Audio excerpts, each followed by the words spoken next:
सांगितलं अतुल भोसलेंच्या कॅम्पसमध्ये की ज्याचे हात साफ असतील ना तोच जनता दरबार घेऊ शकतो, ज्याला पाकिट आणि हप्ते भेटतात ना तो जनता दरबार घेऊ शकत नाही. पटतं का?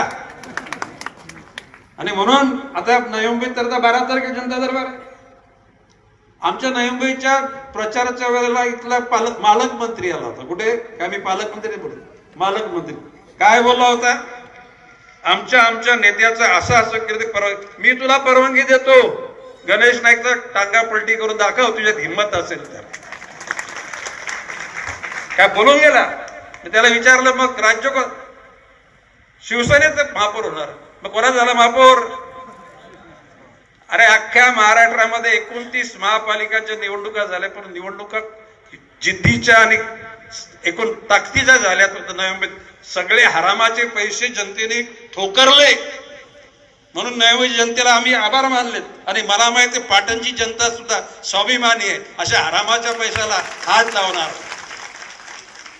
आता तो 5 वर्ष मालक मंत्री, 5 वर्ष दारू खात्याचा मंत्री होता, मी 10 वर्ष होतो. किती म्हणजे सिनियर मी आहे ना. पण आम्ही कोणाची चपटी बाटली पण घेतली नाही. इथे बिअर बार वाले असतील, तुमचे वाईन शॉप, कुठल्या हरिचालाला सांगा गणेश नाईक तुमचा पाणी तरी मागितलंय का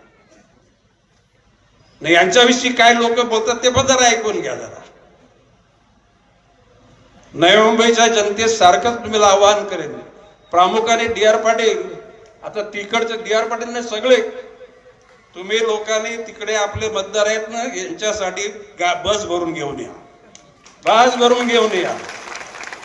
आणि विक्रमसिंह पाटणकर त्यांच्या नेतृत्वाखाली सत्यजित ज्याला निवडणूक लढेल त्याला मी तर शब्द दिलेला आहे, एक तरी जाहीर सभेला मी येणार आणि पुढच्या वेळेला सत्यजित हा आमदार होईल असा विश्वास व्यक्त करतो.